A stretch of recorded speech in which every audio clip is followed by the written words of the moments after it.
ya. Yang fokus diperiksa pada ibu postnatal itu adalah bubble hair ya, bubble hairnya. Sudah dijelaskan di teori ya. Oke, seperti biasa ya, sebelum kita melakukan tindakan kita informasi dulu ya, komunikasi terapeutiknya dulu. Nah kemudian kita anamnesa ya, nggak usah dijelasin lagi gimana komentarnya ya, sudah bisa kita anamnesa. Nah anamnesa pada ibu postnatal itu meliputi pembagian ya, meliputi identitas pasien ya, dari mulai nama, umur, pendidikan, pekerjaan dan lain-lain, termasuk diagnosa medis ya. Diagnosa medisnya kalau ibu postnatal karena dia sudah melahirkan berarti tidak ada lagi G-nya, langsung P2, A berapa, postpartumnya apa, spontan apa, SC gitu ya. Atas indikasi apa kalau SC ya, kemudian hari keberapa ya, baik itu lahirnya spontan ataupun SC, postpartumnya sudah hari keberapa ya, kita bisa tanyakan ini lahirannya kapan gitu ya. Nah, kenapa kita mengetahui hari keberapa? Untuk mengetahui perubahan yang terjadi ini masih normal atau sudah patologis gitu ya. Karena ada beberapa contoh misalnya suhu ya, suhu meningkat itu di hari pertama dan hari kedua itu masih, hari pertamanya masih dianggap normal ya, sebagai respon tubuh ketika ibu kehilangan energi, kehilangan cairan ya. Nah kalau misalnya terjadi pada hari ketiga dan seterusnya ya, patut dicurigai adanya komplikasi seperti infeksi ya. Nah setelah diagnosa medis, kemudian identitas penanggung jawab, keluhan utama ya, apa yang dirasakan ibu saat ini ya. Keluhan utama cuma satu ya, kalau misalnya banyak keluhannya pilih ya mana yang paling mengganggu. Kemudian riwayat kehamilan persalinan sekarang ya. Persalinan sekarang ini dulu waktu hamilnya cukup bulan tidak ya, kemudian ada komplikasi tidak ya pada saat hamilnya, kemudian bagaimana ANC-nya teratur atau tidak, kemana gitu ya.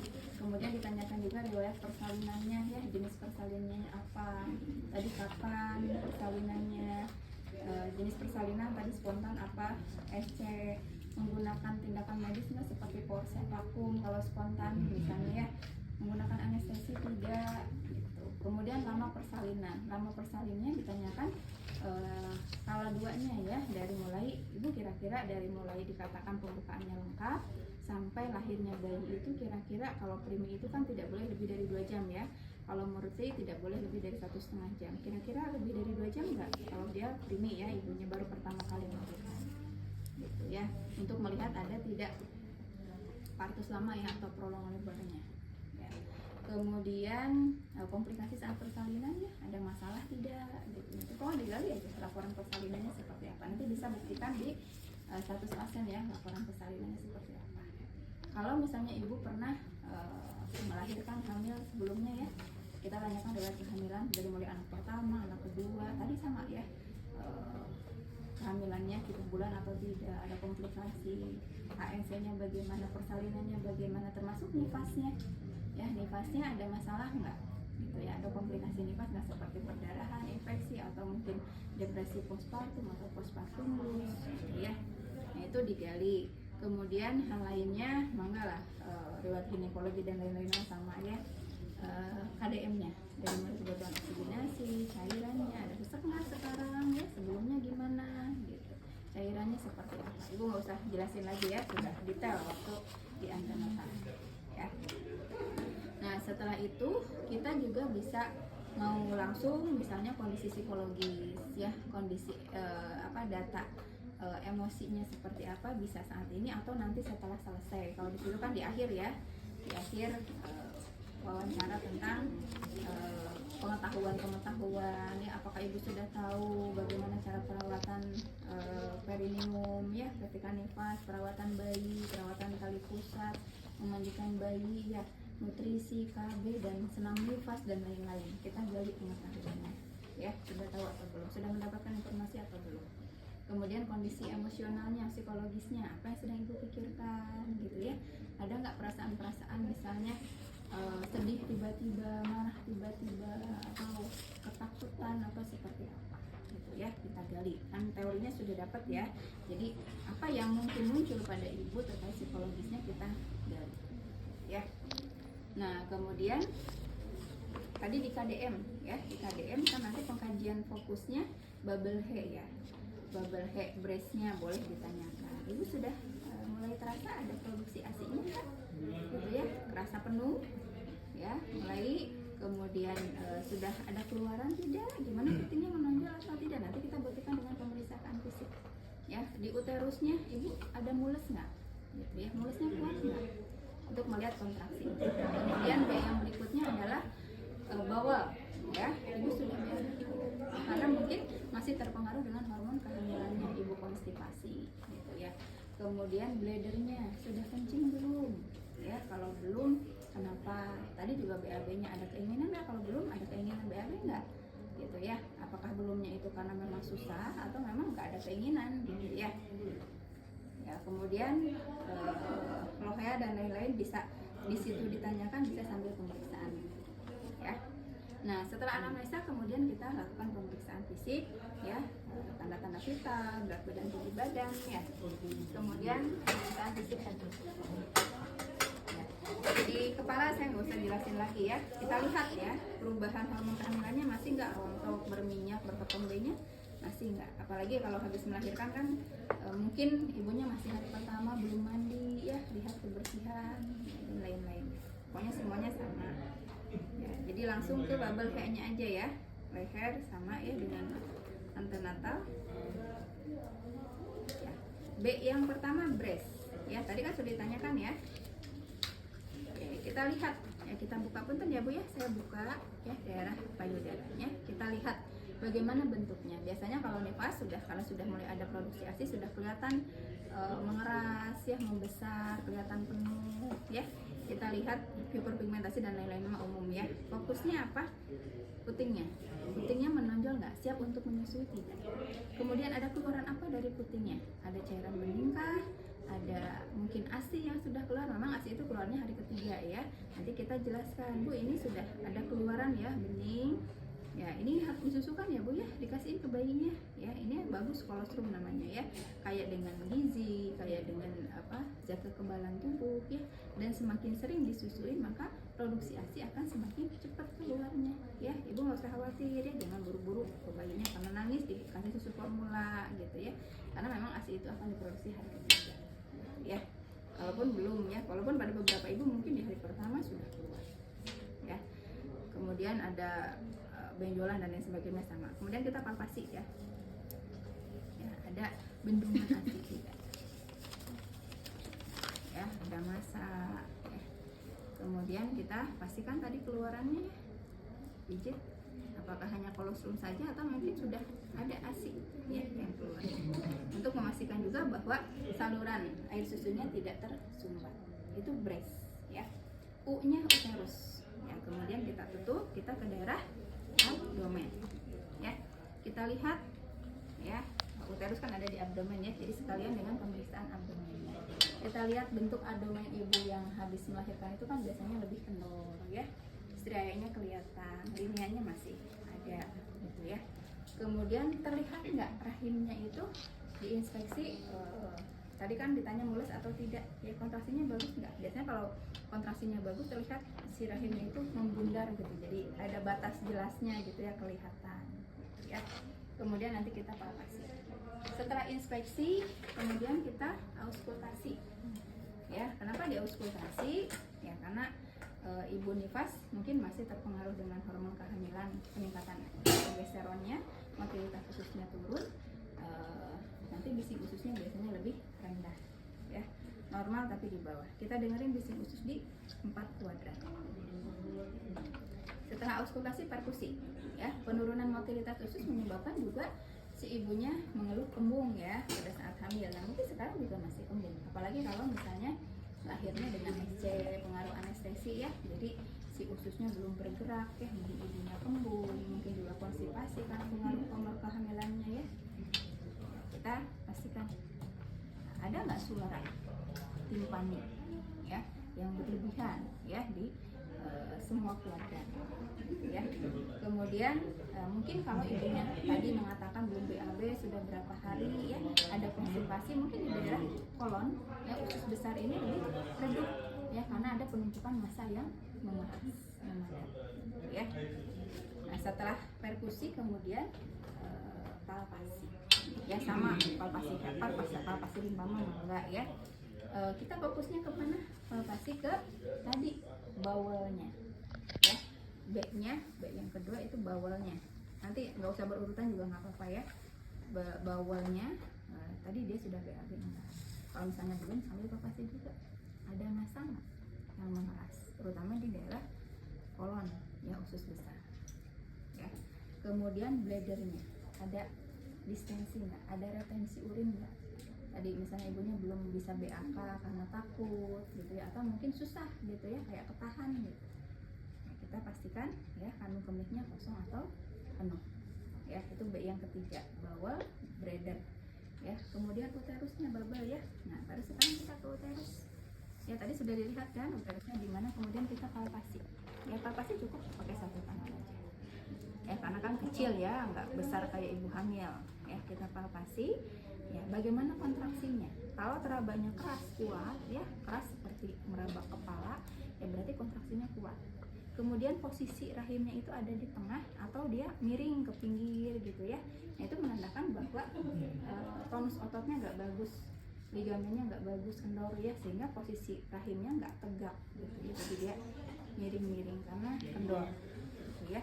Perhatikan posisinya di tengah atau miring ya. Kemudian perhatikan proses involusio uterinya. Involusio uteri itu adalah proses kembalinya rahim ke bentuk, ukuran, dan posisi seperti sebelum hamil, yaitu sudah di penurunan ya, sampai akhirnya masuk kembali ke rongga panggul. Itu proses involusi ya. Proses involusi itu bisa dilihat normal atau tidak, bisa dilihat dari kontraksi rahimnya. Kalau kontraksinya bagus, keras ya, kemungkinan proses involusinya juga bisa berjalan normal ya. Kemudian cirinya involusinya normal itu dilihat dari tinggi fundusnya ada di mana ya. Kemarin sudah disampaikan, begitu bayi lahir tinggi fundus itu ada di sekitar sejajar pusat, setinggi pusat. Begitu plasenta lahir itu satu jari di bawah pusat, dan berikutnya akan turun satu jari satu hari.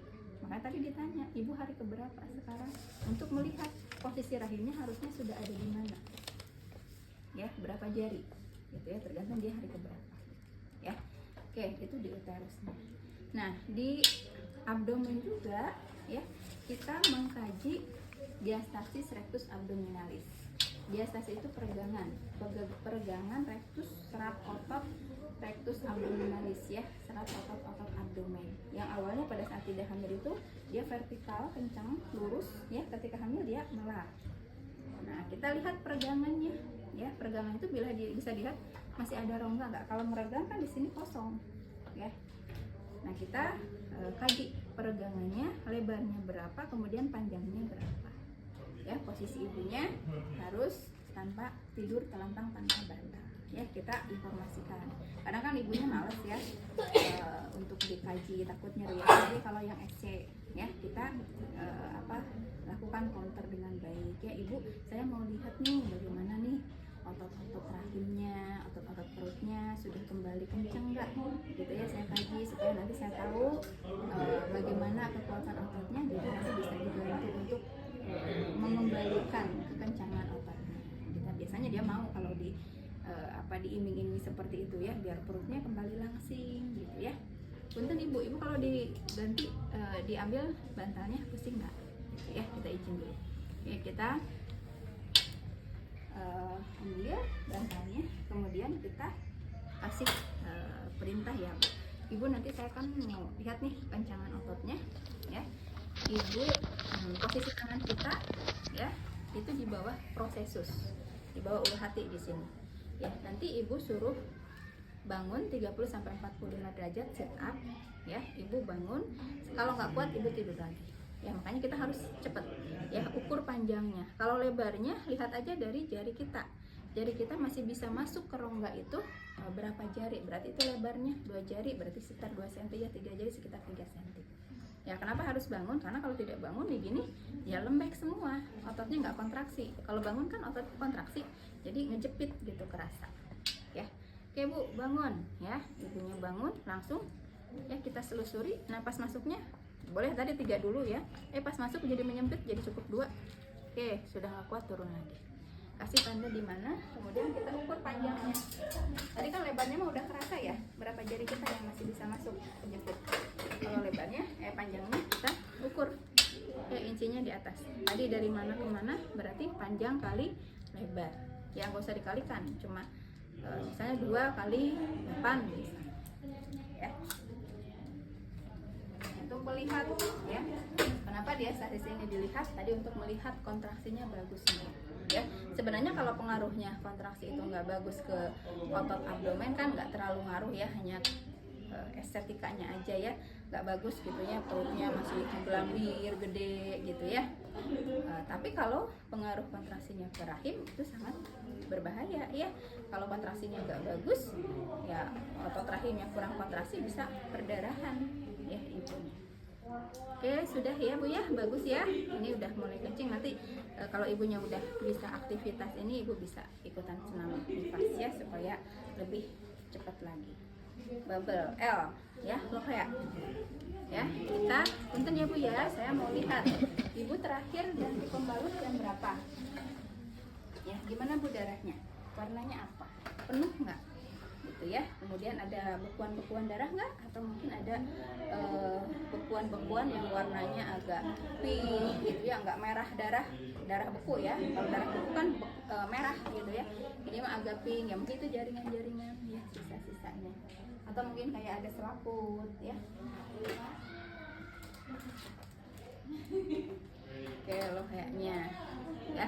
Tadi kita sudah tahu, ibu bilang jam sekian gitu ya, berarti sudah berapa jam nih dengan sekarang sampai sekarang ini ya, untuk melihat banyak nggak perdarahannya ya. Kalau misalnya nanti diketahui pas diperiksa ternyata pembalutnya sudah penuh padahal masih kurang dari 2 jam ya, berarti perdarahannya banyak ya.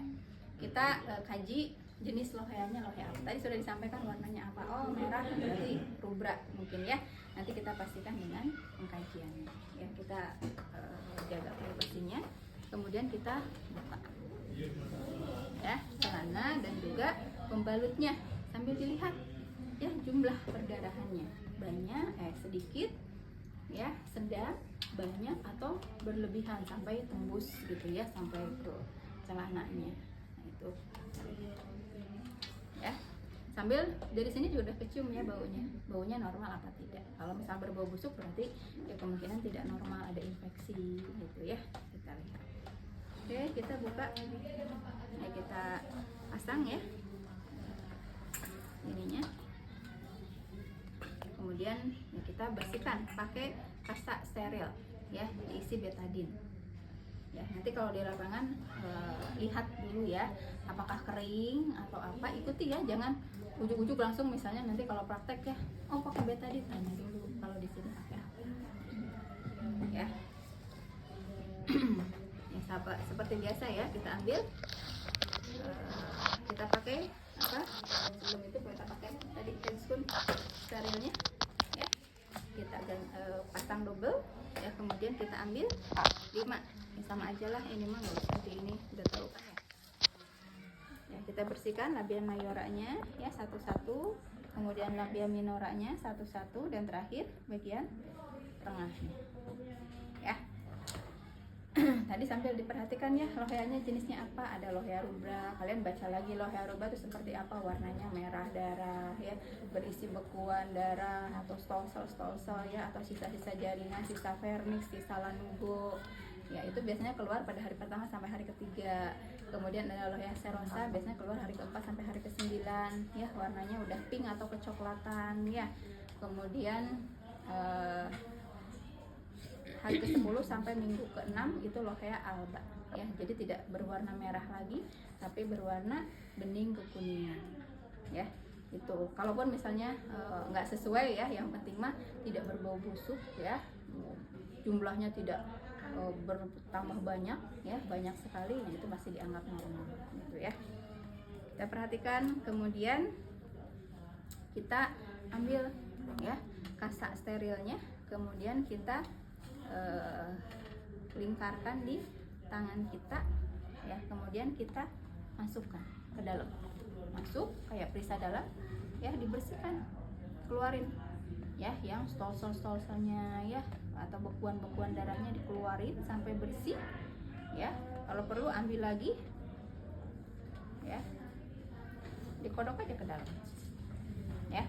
Sudah bersih ya, kita pastikan lagi si serviknya sudah menutupnya segimana ya, kita kayak periksa dalam, padahal nggak bisa masuk ya, masuk ya. Biasanya kalau seminggu itu masih bisa dilewati oleh 1 jari tangan ya. Sudah menutup belum atau masih membuka? Kalau masih membuka ya tadi ada kemungkinan memang kontraksinya nggak bagus gitu ya, sehingga masih lebar ya, lebih dari 1 jari misalnya, atau lebih dari 2 jari ya. Dan biasanya juga bisa dilihat perdarahannya, biasanya banyak kalau seperti itu. Tadi rasanya juga lembek ya, si serviknya nggak nutup gitu, dan perdarahannya biasanya banyak ya.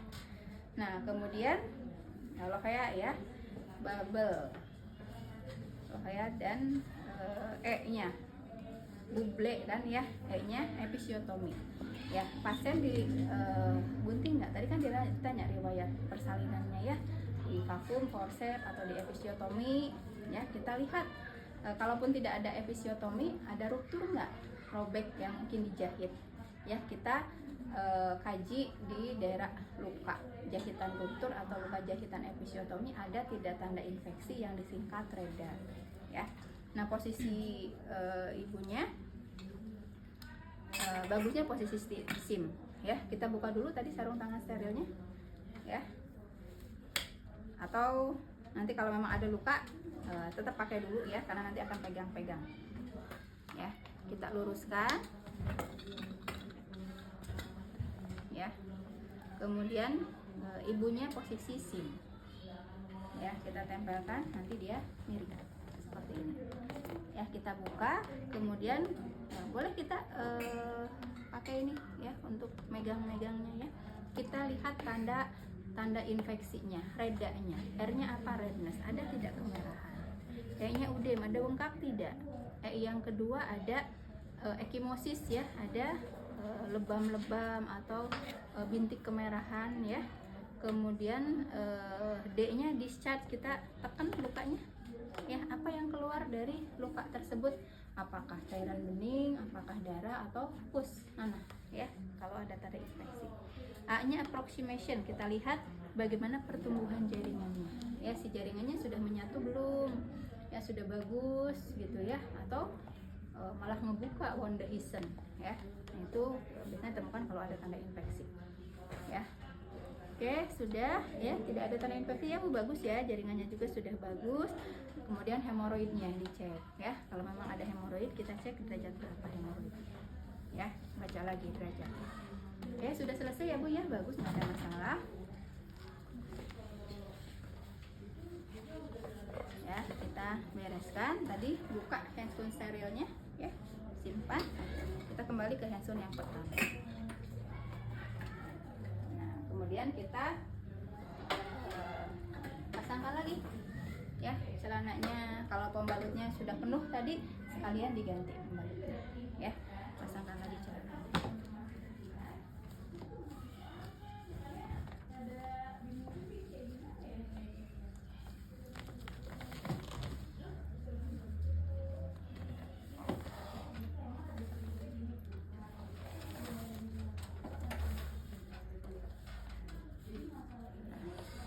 Sudah ya, tadi lupa ya, kita pasangkan lagi. Habis periksa dia langsung dipasangkan lagi. Oke. Bubble, tadi episiotomi sudah. H-nya Homan Science-nya ya. Kita ke ekstremitas atas bawah mah sama ya, dikerjakan, maksudnya dilakukan. Yang fokus ekstremitas bawah ya, udem, varises ya, itu mah sama aja. Homan Science-nya ya, kita cek Homan Science untuk melihat ada tidaknya tromboplegitis ya. Ibu, saya mau lihat nih ya, aliran darah ke kaki ibu ini lancar atau tidak ya.